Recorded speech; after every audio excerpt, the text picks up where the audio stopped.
இன்று நீ எந்த அளவிற்கு கஷ்டத்தை அனுபவிக்கிறாயோ அதைவிட மிக அதிகமான மகிழ்ச்சியை அனுபவிக்கப் போகிறாய் என்பதை மறவாதே. உன் பிரார்த்தனைகள் நிச்சயம் வீண் போகாது. நம்பிக்கையோடு ஓம் முருகா என சொல். யாமிருக்க பயமேன். இவ்வளவு நாள் நீ பட்ட கஷ்டங்கள் எல்லாம் முடிந்துவிட்டது. இனி நீ மகிழ்ச்சியை மட்டும் அனுபவிக்கப் போகிறாய். உன்னை அவமானப்படுத்தியவர்கள் முன்பு வாழ்ந்து காட்டுவாய். தைரியமாக செயல்படு. யாமிருக்க பயமேன். உனக்கு தேவையானதை நான் கொடுக்கிறேன். கிடைக்கும் வாய்ப்பை நழுவ விடாதே. கெட்டியாக பிடித்துக்கொண்டு முன்னேறு. பல அற்புதங்களை பெற்று ஆனந்தமாய் வாழப்போகிறாய்.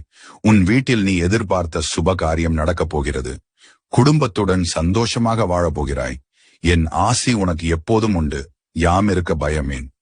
மயில் மீது நான் இருக்க மனக்கவலை உனக்கெதுக்கு? கவலை என்று வந்துவிட்டால் கந்தா என்று அழை. கணநொடியில் உன்னை காத்தருள்வேன். நீ எல்லா செல்வங்களையும் பெற்று சீரும் சிறப்புமாய் வாழ்வாய். கவலைப்படாதே, நான் இருக்கிறேன் உன்னோடு.